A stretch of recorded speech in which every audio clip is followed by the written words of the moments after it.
Shalom, shalom à toutes et à tous et bienvenue à ce moment de culte matinal. Je suis Laure Prato et j'ai été missionnée ce matin pour apporter la méditation. Nous élevons nos voix. Père, nous te disons merci. Merci, action de grâce à toi, notre Dieu, notre Père, notre source, toi qui nous fais du bien ce matin, qui nous permet, Seigneur, de voir le jour et tu nous donnes, Seigneur, encore une fois, d'espérer et de croire, Seigneur, en ta parole qui est merveilleuse, qui est libératrice, transformatrice. Merci, Seigneur, pour la vie de Dieu au-dedans de nous qui se manifeste pleinement, une vie puissante, une vie, Seigneur, qui change, qui transforme de l'intérieur. Merci parce que ton esprit au-dedans de nous, Seigneur, nous donne, Seigneur, de marcher vers l'avant et de ne plus considérer ce qui est en arrière. Merci pour ce jour excellent que tu as fait où nous verrons ta main puissante à l'œuvre dans chaque domaine de notre vie au nom de Jésus. Amen. Shalom, bien-aimé, shalom. Vraiment pour ces moments, nous allons lire notre texte de base qui se trouve dans 1 Jean chapitre 2 verset 15. La parole de Dieu déclare: n'aimez pas le monde ni rien de ce qui fait partie du monde. Si quelqu'un aime le monde, l'amour pour le Père n'a pas de place dans son cœur. Waouh! L'amour pour le Père n'a pas de place dans son cœur. Et ça me fait penser en fait à Jésus qui disait qu'on ne peut pas suivre 2 maîtres à la fois. On ne peut pas être en même temps être occupé en fait à servir un maître et être occupé à servir un autre maître. C'est impossible. Donc, soit on va aimer l'un et haïr l'autre. Ce n'est vraiment pas possible, en fait, comme le monde le dit, de suivre 2 lièvres à la fois. Et il y a certaines personnes, en fait, qui, devant les situations, abandonnent trop tôt et qui se laissent submerger par les situations par lesquelles elles passent. En fait, on se retrouve vraiment dans un monde où les situations occupent, en fait, notre premier plan. Notre premier plan. Au travail, on devient miné, fâché, préoccupé.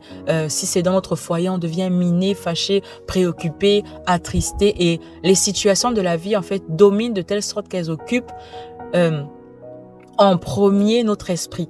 Elles se retrouvent, en fait, ces situations-là se retrouvent vraiment au devant de nous. Et voilà, il y a certaines personnes en fait comme ça qui se retrouvent devant les défis et qui semblent vraiment désespérées, qui pleurent, qui se laissent submerger, qui se plaignent par leurs problèmes auprès de tout le monde. Donc, leur problème en fait devient leur principal sujet de conversation ou bien leur principal sujet de pensée, de méditation. Donc, au lieu vraiment de parler à Dieu, au lieu de parler à Dieu dans la prière, de se répandre à Dieu dans la prière, finalement, leur situation, leurs défis deviennent en fait leur première méditation dedans d'eux. Et de parler tout simplement, des fois, il faut parler en fait à celui qui fait la différence, à celui qui peut nous sortir de notre situation. La parole de Dieu nous demande de parler à la montagne. Mais ce que les hommes font, ce que souvent nous qui sommes là dans le monde où on est, on parle plus de la montagne. On passe plus de temps à parler de la situation que de parler à la montagne. Parce que c'est ce que la parole de Dieu nous recommande de faire. La parole de Dieu parle d'un genre de prière qui produit de véritables résultats. La parole de Dieu parle d'un genre de prière, d'un style de prière qui emmène de vrais résultats. Il s'agit d'une prière sincère et continue dans notre esprit. Une prière qui implique en fait toute notre attention et notre pleine conscience. Ça veut dire qu'il ne s'agit plus juste de simples paroles en fait qu'on débite ou bien en se disant là, il faut que je prie. Donc, par acquis de conscience, on se dit, vas-y, je dois parler, Seigneur Père, merci pour ce jour. Non, là, il s'agit vraiment en fait de paroles vivantes qui sortent de notre bouche en pleine conscience. On ne le fait pas juste pour le dire et notre pensée est occupée à autre chose ou occupée à penser à autre chose. Non, on proclame des paroles parce qu'on a déjà conscience de qui on parle. On est conscience en fait d'avec qui nous sommes en communion, mais aussi une pleine conscience en fait de chaque parole qui sort de notre bouche. C'est le genre de prière qui implique nos émotions et tout notre être, bien-aimé. C'est le genre de prière qui implique tout ton être. En fait, tu pries et plus rien n'existe, plus rien n'a de sens autour de toi parce que tellement tu es, enfermé, tu es concentré dans ce que tu es en train de faire. C'est vraiment en fait le fait de se mettre entièrement en prière. Il ne s'agit pas d'un exercice anodin. Il ne s'agit pas d'un exercice qui amène à répéter de vaines paroles ou d'un exercice banal qui consiste à multiplier de longues phrases, de longues paroles religieuses où vraiment on sent que toi, notre Père glorieux. Non, on parle vraiment là en fait. Il s'agit là d'un effort sérieux, d'un effort intense qui nous amène à nous focaliser, à nous concentrer sur un objectif unique et précis. De telle sorte en fait que plus rien ne peut nous distraire. Plus rien ne peut nous emmener à penser à côté de ce qu'on est venu dire à Dieu. Il s'agit là en fait d'un genre de prière qui implique notre corps, notre esprit, notre âme et notre corps. C'est vraiment en fait entièrement qu'on parle à Dieu sans plus se laisser distraire. Et à ce moment-là, rien ne peut nous désorienter de notre objectif de prière. Rien ne peut nous désorienter de notre objectif de prière tellement ce qu'on dit, ce qu'on est en train de penser occupe toute notre attention. Et dans ce genre de moment-là, en fait, tu éteins ton téléphone, tu éteins ta télé. En fait, tu n'as besoin de rien d'autre que d'être dans la présence de Dieu, d'être entier dans la présence de Dieu, de consacrer ces moments entièrement pour Dieu, de telle sorte que plus rien ne peut venir te distraire. En fait, toi-même, tu coupes déjà la porte à toutes sortes de distractions. Si tu dois éteindre ton téléphone, tu éteins ton téléphone. Si tu dois éteindre la télé, tu éteins la télé. Plus rien à ce moment-là n'a plus d'importance parce que tu as ce désir-là à l'intérieur de toi de parler à Dieu. Parce qu'au-dedans de toi, en fait, il n'y a pas plus important que parler à Dieu. Il y a vraiment quelque chose qui bouillonne en toi et cette chose-là, en fait, c'est d'aller t'entretenir avec ton Père. C'est ça, la véritable prière qui porte du fruit. Et c'est dans de telles circonstances, en fait, que on prie et on obtient du résultat. Tellement on était tout entier dans la prière, tellement on s'est engagé dans la prière. Il ne s'agit pas de paroles, de proclamer des paroles religieuses en disant Père éternel, mon Dieu, mon roi. Non. Là, il s'agit vraiment en fait d'engager tes émotions qui sont focalisées, qui sont concentrées entièrement sur une seule chose. Parce que tu es en train de parler à ton Père. C'est ce genre de prière-là en fait que le prophète Élie avait fait lorsqu'il priait pour qu'il ne pleuve plus sur la terre pendant 3 ans et demi. Et dans 1 Roi, chapitre 18, verset 42, en fait, on comprend comment Élie a prié avec ferveur. La parole de Dieu nous dit, mais Élie monta au sommet du Carmel et se pencha contre terre. Il mit son visage entre ses genoux. Ça veut dire qu'à ce moment-là, en fait, il s'est vraiment, comme quand Jésus dit, si tu veux parler à ton Père, rentre dans ta chambre, ferme ta porte. C'est vraiment ça, en fait.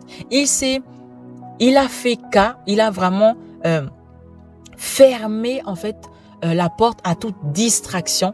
Et la parole de Dieu dit en fait qu'il se penchait contre terre et mit son visage entre ses genoux. C'est vraiment le moyen en fait d'entièrement se concentrer sur ce qu'il voulait faire. Et on comprend qu'il a en fait écarté toutes sortes de distractions. Il s'est concentré sur sa prière. Il s'est coupé de tout ce qui se passait autour de lui. Il a pris ce moment au sérieux, bien-aimé. Il a pris ce moment au sérieux. Et c'est ce que nous devons faire. Ce n'est pas étonnant parce qu'on voit la suite. Quand on lit la suite, on comprend tout simplement que sa prière a eu de vrais résultats. Aujourd'hui, on sait que c'est Élie qui a arrêté la pluie. Donc, si nous voulons en fait avoir ce genre de résultats-là, nous devons ne pas être de ceux-là qui parlent de leurs problèmes. Ne pas être de ceux-là qui se laissent submerger par leur situation. Mais au contraire, bien-aimé, tu vas dans la parole, tu vas vraiment dans le lieu secret, tu prends conscience de ce que la parole de Dieu dit à ton sujet. Tout en ayant pleine conscience de ce qu'il a dit, tu proclames des paroles dont tu es consciente. Et c'est vraiment ce que Dieu veut pour nous, que lorsque nous prions, nous ayons du résultat. La prochaine fois, bien-aimé, que tu devras faire face à une situation qui te semble désespérée, prie. Bien-aimé, prie de tout ton cœur. Prie de tout ton être. Donc, déconnecte-toi de toutes sortes de distractions émotives, de distractions autour de toi. Recherche un endroit calme où tu pourras t'éloigner de toutes sortes de distractions. Te concentrer et concentrer avec toi toute ton énergie sur le Seigneur, sur ce que Dieu a dit dans sa parole te concernant. Bien-aimés, nous devons changer de perception de la prière.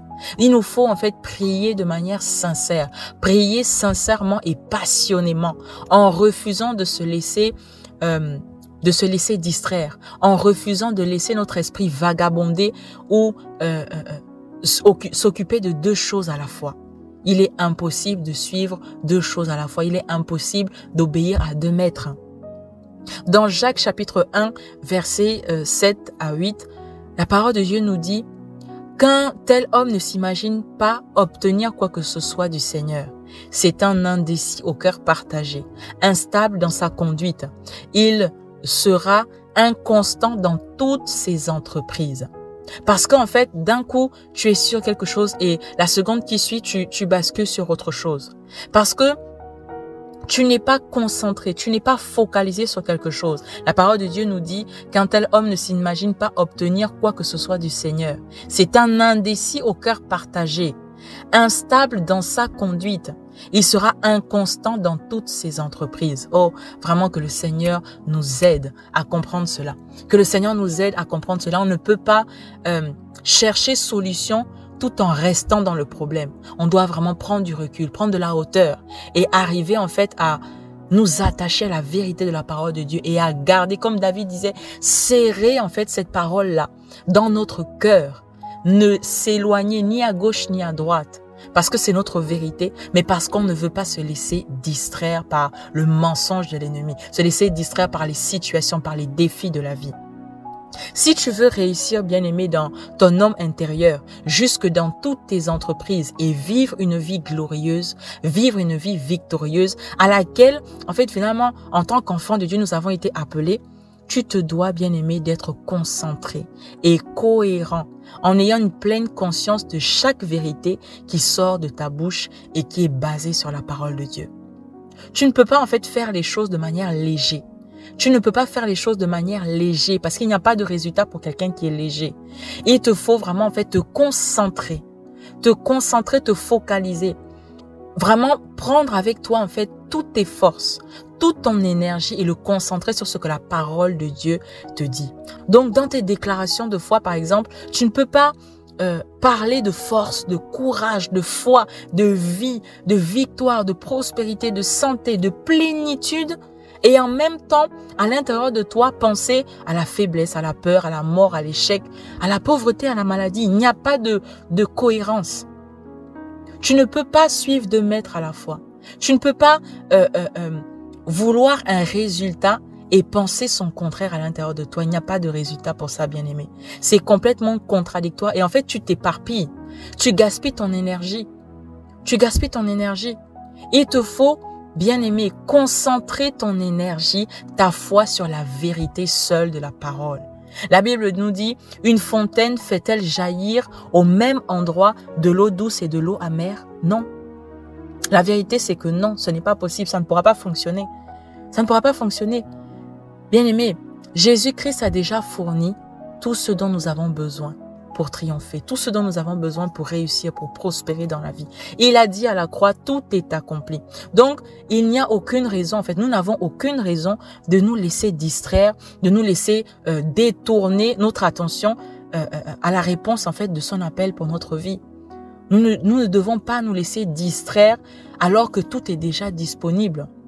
Et les distractions peuvent subvenir en fait, peuvent survenir de différentes manières pour entraver, pour freiner, pour nous déconnecter de notre passion pour Dieu, pour nous empêcher d'être tout ce que le Seigneur nous a destiné à être. Mais c'est à nous de veiller. Elles peuvent prendre en fait la forme de besoin. Donc il s'agit en fait d'une chose dont on a besoin à tout prix. Et on se dit, Seigneur, mais il me faut cette chose. Et cette chose-là, du coup, prend place dans notre esprit. Elle remplace la parole de Dieu. Elle remplace la quiétude. Elle remplace la paix. Elle remplace l'amour. Et au prix de cette chose, en fait, finalement, on perd notre paix, on perd notre joie, on perd notre connexion à Dieu. Parce que il y a quelque chose qui a été remplacé dans notre esprit. Donc, la distraction arrive sous forme de besoin. Et tu te dis, mais il me faut cette chose à tout prix, il me faut cette chose à tout prix. Et du coup, la distraction, en fait,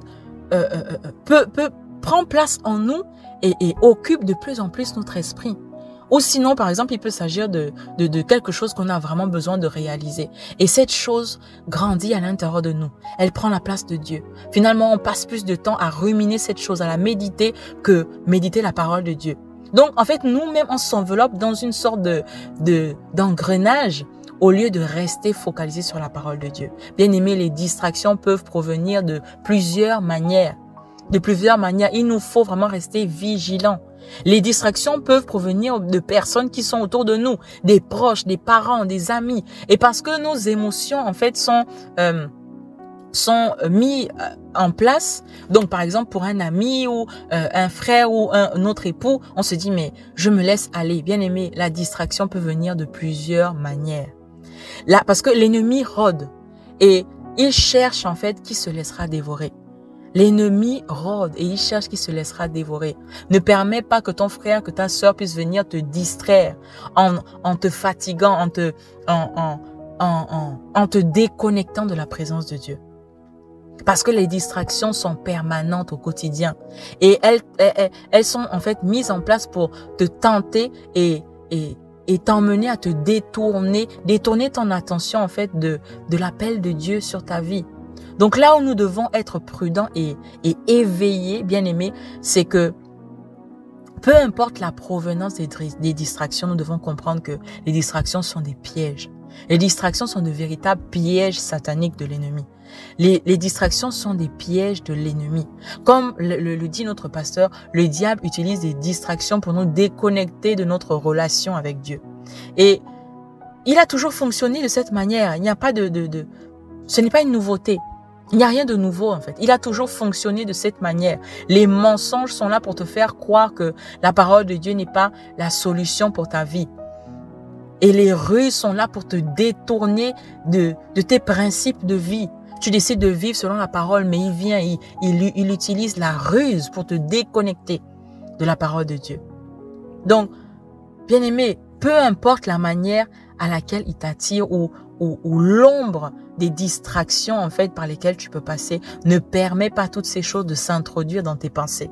Ne laisse pas toutes ces choses s'introduire dans tes pensées. Il faut garder ton esprit et tes pensées loin de toutes sortes de distractions. Donc lorsque tu souhaites entrer en connexion avec Dieu par la prière, bien-aimé, éloigne de toi tout élément de distraction. Éloigne de toi tout élément de distraction. Si tu veux avancer sur le chemin de la maturité spirituelle, il te faut vraiment t'engager. Engager ton esprit dans ce que tu fais pour Dieu. Dans ce que tu fais pour Dieu. Dans Jacques chapitre 1, versets 7 à 8, la parole de Dieu nous dit « Qu'un tel homme ne s'imagine pas obtenir quoi que ce soit du Seigneur. C'est un indécis au cœur partagé. Lorsque tu es 50% en train de prier et 50% en train de penser à autre chose, en train de prévoir, en train de planifier le lendemain, en train de prévoir comment est-ce que tu vas faire pour t'en sortir, tu es déjà un cœur partagé. Tu es déjà un cœur instable dans ta conduite. Et la parole de Dieu dit en fait qu'il sera inconstant dans toutes ses entreprises. Waouh! Il sera inconstant dans toutes ses entreprises. Si nous voulons vraiment que la parole de Dieu pénètre à l'intérieur de lui, de nous, et dégage et relâche son essence, nous devons le faire de manière consciente. Parce qu'il y a beaucoup de gens en fait qui croient que la vie c'est des hauts et des bas. Mais pour l'enfant de Dieu, les enfants de Dieu que nous sommes, ce n'est pas le cas. Ce n'est pas le cas. Souvent on parle en fait, finalement on adopte même les pensées du monde. Ah ben la vie c'est des hauts et des bas. Et souvent, on entend par là, en fait, une vie incohérente, peu instable ou incertaine. Mais normalement, ce n'est pas censé être notre partage. Ce n'est pas censé être notre partage. Nous qui sommes enfants de Dieu, nous devons monter et avancer avec Christ et non régresser et reculer. Nous ne devons, en fait, nous autoriser aucune distraction. Aucune distraction, car ce n'est que par ce moyen-là que Satan stoppe l'évolution spirituelle des enfants de Dieu que nous sommes. Et ce ne sera pas notre partage au nom de Jésus. Et peu importe, bien aimés, ceux qui essayent de t'attirer d'une manière ou d'une autre, concentre-toi sur la parole de Dieu. La parole de Dieu nous dit, ne t'en détourne ni à droite ni à gauche, afin de réussir dans tout ce que tu entreprendras. Ça veut dire que tu ne laisses aucune porte d'entrée, ni à droite ni à gauche, aucun moyen accessible à l'ennemi, parce que tu restes focalisé sur la parole de Dieu afin de réussir dans tout ce que tu entreprendras. Oh, alléluia. Ça signifie que nous devons rester concentrés sur la parole de Dieu pour que nous arrivions tout simplement à accomplir notre existence avec succès. Parce que l'ennemi rôde, il met des pièges. Satan met des pièges, mais nous devons vraiment avoir un seul but en tête. Ne pas se laisser déconnecter et rester concentré sur la parole de Dieu qui est le plan de Dieu pour notre vie. Alléluia. Nous allons élever nos voix, bien-aimés, nous allons élever nos voix et vraiment parler par rapport à tout ce que nous avons compris ce matin. Père, merci pour ta parole, merci pour ta grâce, merci pour ta bonté, ton amour qui se renouvelle encore une fois ce matin. Merci Seigneur de nous éveiller sur la vérité de ta parole. C'est l'ennemi Seigneur qui rôde et il cherche qui dévorer, il cherche qui se laissera dévorer, mais nous croyons Seigneur que tu l'as déjà vaincu. Nous croyons que celui qui est en nous est plus fort que celui qui est dans le monde. Nous croyons, Seigneur, que nous ne nous laisserons submerger par aucune situation parce que ta parole, Seigneur, a pris plus de place au-dedans de nous. Merci Père parce que, Seigneur, alors que l'ennemi veut nous désorienter, veut nous déconnecter, veut nous déstabiliser, Seigneur, nos regards restent fixés sur toi. Notre cœur est tout entier à toi et à toi seul. Aucune ruse de l'ennemi, Seigneur, ne pourra nous atteindre au nom de Jésus. Aucune déconnexion de l'ennemi ne pourra nous atteindre au nom de Jésus. Tant que nous restons concentrés sur toi. Nous voulons, Seigneur, arrêter de parler des problèmes de nos vies, arrêter de parler des situations, Seigneur, par lesquelles nous passons, mais nous parlons à la montagne qui se trouve devant nous. Nous parlons à la montagne et nous croyons ta parole et nous parlons à la montagne, Seigneur. Maintenant, Seigneur, cette montagne se jette dans la mer au nom de Jésus. Notre chemin est déblayé. Notre chemin, Seigneur, est aplani au nom de Jésus. Notre foi, notre paix, Seigneur, se trouve dans ta parole et dans ta parole seule. Alors, aucune situation de la vie ne pourra nous vaincre. Aucun défi, Seigneur, oh Dieu, ne nous fera baisser les bras au nom de Jésus. Seigneur, toute notre énergie, toute notre attention se porte sur ce que dit ta parole à notre sujet au nom de Jésus-Christ. Nous allons élever nos voix, bien-aimés, pour la journée. Nous allons proclamer les paroles que nous voulons voir tout au long de cette journée et annuler tout ce que l'ennemi a pu manigancer. Père, merci. Merci pour cette journée merveilleuse que tu as fait. Gloire à toi pour le souffle de vie que tu nous accordes dans ce jour. Aujourd'hui est un jour nouveau. Seigneur, nous commençons cette journée avec toi et nous la terminerons avec toi. Aucun imprévu, aucun accident, aucun incident, aucun plan de l'ennemi sur nos chemins au nom de Jésus. Seigneur, nos chemins sont balisés et tracés. Succès, réussite, victoire, abondance, faveur divine, bonheur, paix, tout au long de cette journée au nom de Jésus. Nous vivons, Seigneur, en conformité avec ta parole et ta parole seule. Nous ne nous écartons ni à gauche ni à droite. Nous ne laissons plus aucune distraction, Seigneur, nous déconnecter de toi. Mais nos pensées, Seigneur, notre raisonnement, notre caractère se trouve dans ta parole au nom de Jésus. Nous puisons dans ta parole et aujourd'hui, Seigneur, tout au long de cette journée, nous sommes des témoins de la manifestation de ta parole au nom de Jésus. Nous sommes la parole de Dieu manifestée dans notre quotidien, au travail, dans notre foyer, dans nos entreprises au nom de Jésus. Nous ne faisons rien par nos propres forces parce que tu dis, Seigneur, oh Dieu, que ce n'est ni par la force, ni par l'intelligence, mais par ton esprit que nous pouvons faire des exploits, que nous pouvons faire toutes choses. Merci Père parce que notre âme est dans la paix. Parce que tout va bien. Nous proclamons aujourd'hui, tout va bien. Nous espérons en toi, en fonction, Seigneur, oh Dieu, de ce que tu dis dans ta parole nous concernant. Merci parce que notre état intérieur, Père, est en paix, est calme, tranquille, parce que nous nous reposons sur toi. Oh, nous ne nous laissons plus déstabiliser par les circonstances. Nous ne nous laissons plus déstabiliser par l'esprit de ce monde. Au-dedans de nous, Seigneur, nous ruminons, nous répétons, nous méditons sur ta parole et non sur les situations de la vie. Aujourd'hui, Seigneur, nous sommes triomphants dans tous les domaines, dans toutes les situations, au nom de Jésus. Gloire à toi, Seigneur, pour le souffle de vie que tu nous donnes, qui est aujourd'hui, Seigneur, un signe de ton amour, qui nous permet, Seigneur, d'aller sur de nouvelles décisions, sur de nouvelles visions, sur de nouvelles capacités engendrées par ta parole. Aujourd'hui est un jour nouveau. Et nous le prenons avec action de grâce. Nous la commençons, Seigneur, cette journée. Nous la commençons et nous la terminons avec toi au nom de Jésus. Tout au long de cette journée, Seigneur, je suis un instrument entre tes mains. Je me laisse entièrement guider par ton esprit et non par mes émotions, non par les personnes autour de moi. Aucun imprévu, aucun accident, aucun incident au nom de Jésus. Seigneur, nos chemins sont tracés. Je déclare succès, réussite, victoire, abondance, faveur divine, bonheur, paix tout au long de cette journée. Père, merci parce que nous vivons en conformité avec ta parole et ta parole seule. Nous sommes des témoins de la manifestation de ta parole au nom de Jésus. Nous sommes la parole de Dieu manifestée dans notre quotidien, tout au long de cette journée, au travail, dans notre foyer, dans notre famille, dans nos entreprises. Nous sommes, Seigneur, les bonnes personnes au bon endroit. Seigneur, avec les bonnes personnes. Merci, Père, parce que dès maintenant, nous sommes connectés, Seigneur, au Dieu, aux personnes vers qui tu nous enverras au nom de Jésus. Merci parce que tout plan de l'ennemi est déjoué et annulé au nom de Jésus. Seigneur, merci parce que dès maintenant, nous rentrons en possession des bénédictions de nos vies au nom de Jésus.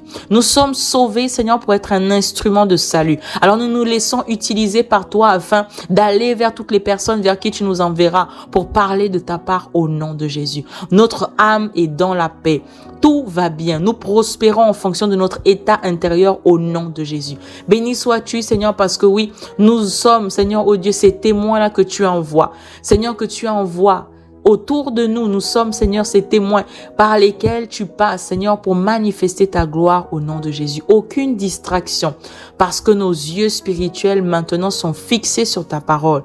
Nous ne promenons plus de regards inquiets. Nous ne nous attardons plus sur les distractions du monde. Mais dès maintenant, notre réconfort se trouve dans ta parole. Notre espérance se trouve en toi. Merci, Père, parce que nos yeux sont totalement fixés sur toi. Cette journée est bénédiction. Cette journée est grâce divine. Merci parce qu'en tout temps et en toutes choses, tu manifestes ta gloire au nom de Jésus. Père, nous marchons, Seigneur, avec toi. Voilà pourquoi, peu importe, Seigneur, par où nous passons, si nous traversons les eaux, si nous traversons, Seigneur, oh Dieu, les eaux, si nous marchons, Seigneur, dans le feu, Seigneur, toutes ces choses, toutes ces situations n'ont pas d'effet néfaste négatif sur nous. Merci, Père, parce que dès maintenant, nous marchons avec assurance de ce que nous ne sommes pas seuls, mais que ta parole est avec nous et nous sommes rassurés en paix. Père, merci, parce que maintenant nous croyons que l'esprit qui est au-dedans de nous, Seigneur, est plus fort que celui qui est dans le monde. Alors nous ne craignons pas le monde, nous n'avons pas peur du monde, nous ne nous conformons pas au monde, nous ne nous laissons pas, Seigneur, déstabiliser par toutes ces choses qui sont autour de nous, mais l'esprit de Dieu qui est au-dedans de nous, Seigneur, est plus fort, est victorieux, et plus que vainqueur. Merci, Père, pour la paix de Dieu qui surpasse toute intelligence que tu nous as donnée, qui se manifeste pleinement tout au long de cette journée, et nous sommes bénédictions au nom de Jésus. Bien-aimé, passe une excellente journée et shalom, shalom.